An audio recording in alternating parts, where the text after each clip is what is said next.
welcome to another $10 trip video. And today we're catching a ride on the open top bus around Tokyo. Let's see what adventures await us. Let's go!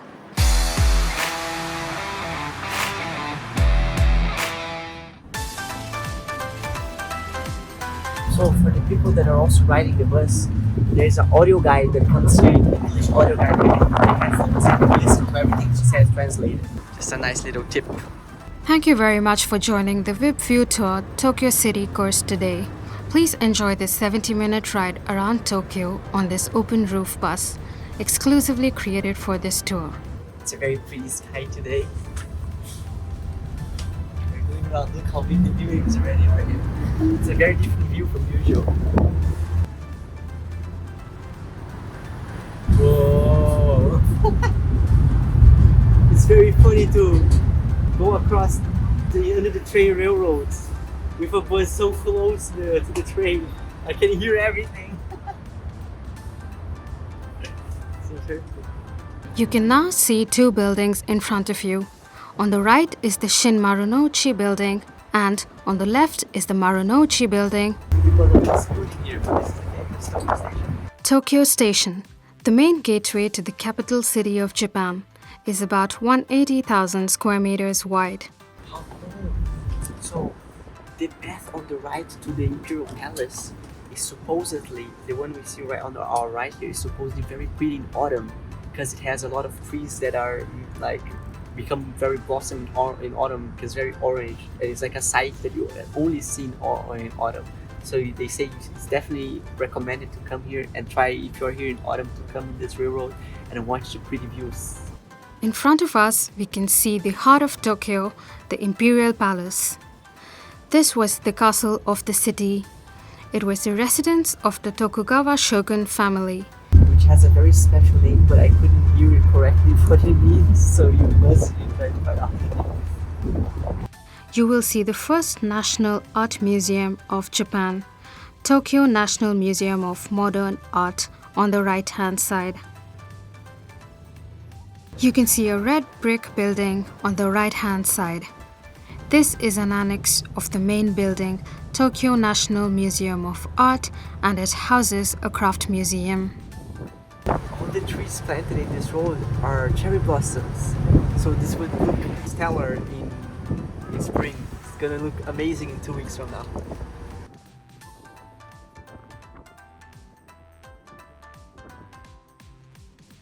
The glass building in front of you is the Roppongi Hills, opened in April 2003. The interiors are decorated with traditional Japanese elements such as origami, armor helmets, and motifs, with walls painted in hues of blue that blend into the sky. The building is 238 meters high with 54 floors. It looks so cool.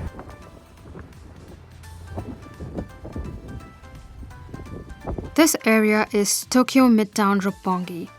Established in March 2007, it was the former Japan Defense Agency site in Roppongi. Look how pretty the art gallery. I'm taking a picture because this is a very famous spot.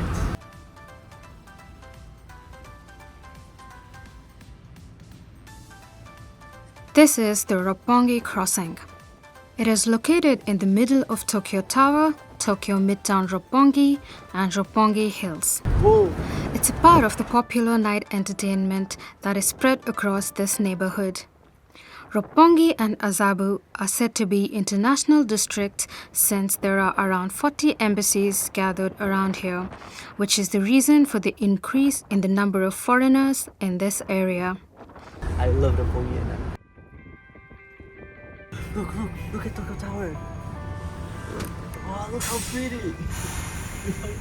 Viewing spot. I can see the beginning and the end perfectly. It's a very unique way of seeing Tokyo Tower.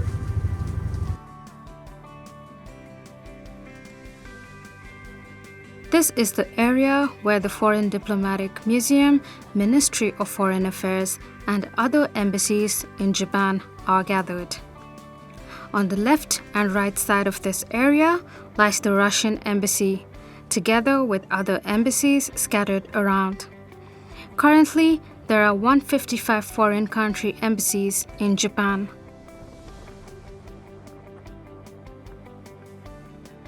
The building you see on the right-hand side is the Tokyo Tower. Built in the year 1958, the Tokyo Tower is a 333-meter tall tower that's been in operation from the year 1958. Its total construction cost is 3 billion Japanese yen. It served as a TV and radio broadcast antenna for almost 60 years until Tokyo Skytree opened in the year 2012. Tokyo Tower celebrated its 60th anniversary in December 2018, while its last functional month as an antenna was September 2018.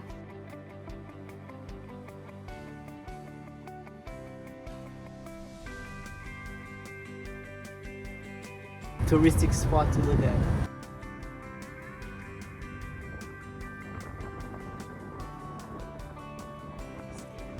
This is not Eiffel Tower, this is Tokyo Tower. It's red and white and it shines at night. Very close. Yeah, it's so close.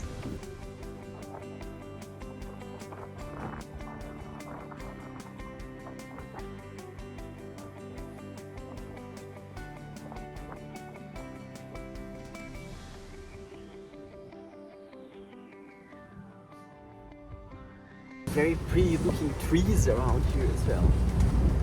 The green trees visible on the right-hand side belong to the Shiba Koen Park, one of the oldest parks in Japan.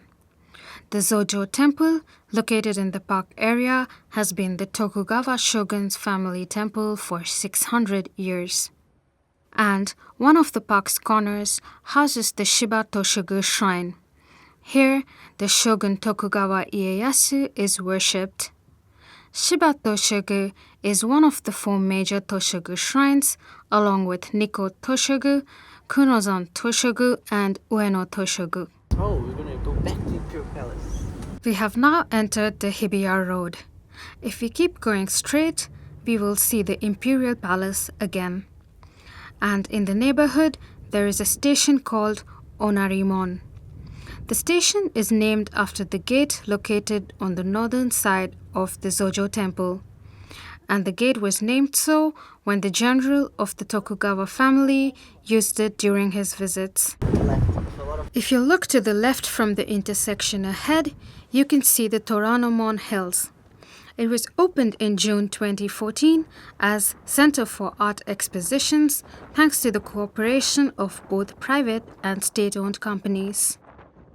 Very good place to go for eat very good food. There's very gourmet restaurants inside here. Very good. On your left, you can see Hibiya Park. This wide area of 16 hectares located south from the Imperial Palace was opened to public in 1903. The first public parks in Japan date back to 1873. Oh, there's an Imperial Hotel. The grey building on the right is the Imperial Hotel, the first one to host a wedding in Japan.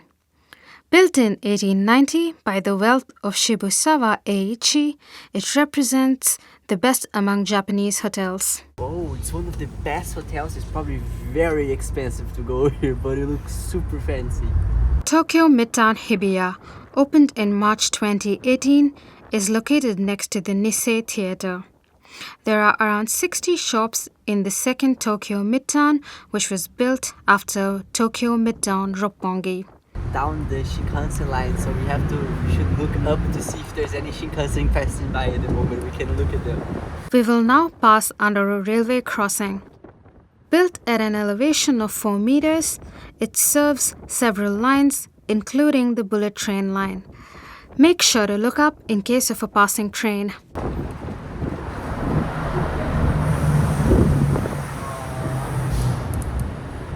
No Shinkansen this time.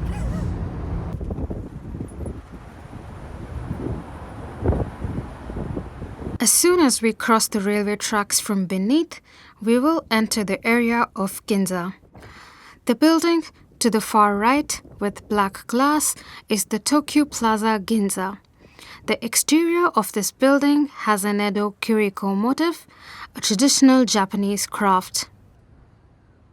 The grey glass building on the right side is the head office of Hermes, Japan. On the roof of this building is the statue of a knight on a white horse with a flag. However, this flag happens to be the Hermes' new scarf. Recently, this area has become crowded even on weekdays, becoming a popular destination among foreign visitors. We are now moving to Ginza Yonchome. On the left, you can see the Wako stone building with the signboard of Kimuraya Bakery on top.